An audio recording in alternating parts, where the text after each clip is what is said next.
bamutwala ne bamusomerera awona so nga ate kyabwewusa era nze mbakubiriza gwanamala okufuna akawuka n'omira eddagala gwe novaawo n'ogenda noga nti ogenze mbyakulokoka simanya kukubuulirira kusomera kusabira ofudde era ng'entaana tusima era mbegayiridde ekyo mu kikomi ekyokugendera mu makanisa ddiini muzikole naye nga temuzingizaamu bya bulwadde.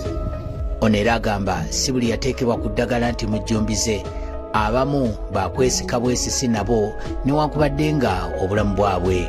Si bonna abasinga bajjumbize, mulimu abamu gw'olumba nga gw'omulaga n'omulaga ekyokukola alina ekikola bwati ate enkya n'akivaako n'omugamba ojja kudda nga 25 n'ebbaluwa n'owandiikako ku kaadi ye nga alina kudda nga 25 n'amiisinga n'atadde kati n'obuvuga n'ogendayo n'omubuuza oba ogendayo akwekeka bwekwesi bw'olina mukwata mpola mpola n'omulaga kati nebuli ne baba amiisinze ayanguwa okuba n'okwereeta bweresi najja n'agamba nakulimbe bwakulimbye naye ngenda naawe oyongera omukkaatiriza n'omukansolinga obuzibu obuli mu kukozesa eddagala.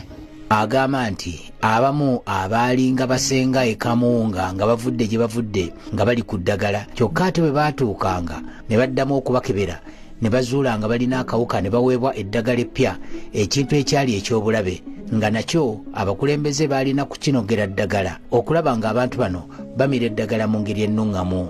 Singa bajjumbize, mulimu abamu gw'olumba nga gw'omulaga n'omulaga ekyokukola alina ekikola bwati ate enkya n'akivaako n'omugamba ojja kudda nga 25 n'ebbaluwa n'owandiikako ku kaadi ye nga alina kudda nga 25 n'amiisinga n'alimbye naye nga era naawe oyongera omukkaatiriza n'omukansolinga obuzibu obuli mu kukozesa eddagala.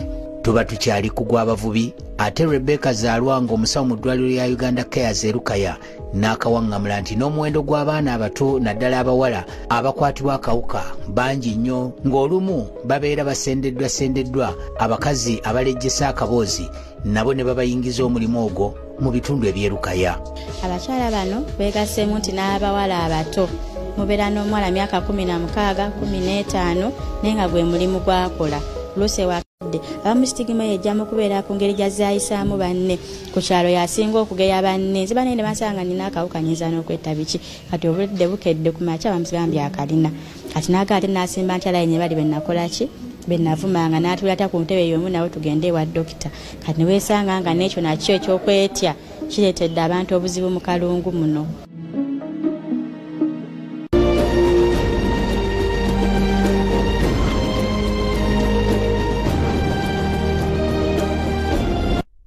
Ekyenkya kikutuusiddwako.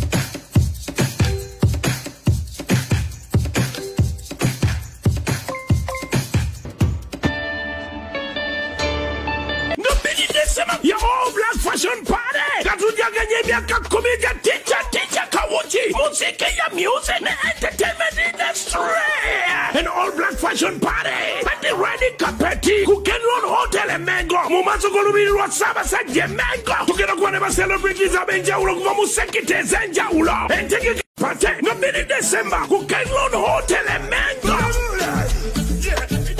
Amagezi ku by'okusoma gakutuusibwako. Offering the best quality education for you is Metropolitan International University.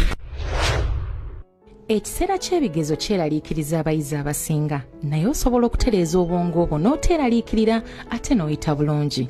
Soma ebitabo mu kifo ekisirifu nga tewali TV oba kompyuta ate nga n'ekitangaala kikumala okulaba obulungi by'osoma.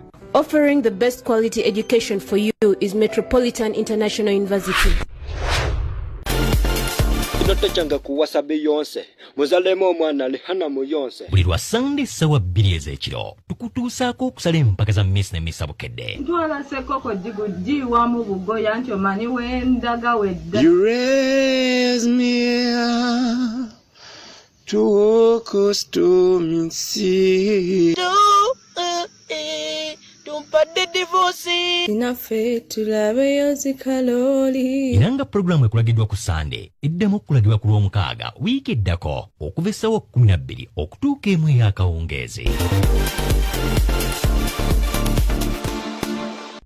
Esobwa ku Bukedde TV. Ntale Ointment Products Limited tukuleetedde Ntale Skin Care alina ekigambo Ntale kukasaanikira akola ku nsonga zonna ez'olususu abyetaaze ebisali mu maduuka supermarket ne pharmacies zonna mu Uganda oba tukubireko. Omwami Musereyi tukugamba tewali nsonga eno bya mukyala nga sonsomola waali gwatawanyizibwa alusaazi weekwata eccupa ya mukyula ate gwatawanyizibwa ekiwanga kirinza can't even notice a visible truth? Every drop of blood you shed is merging with Mahamata.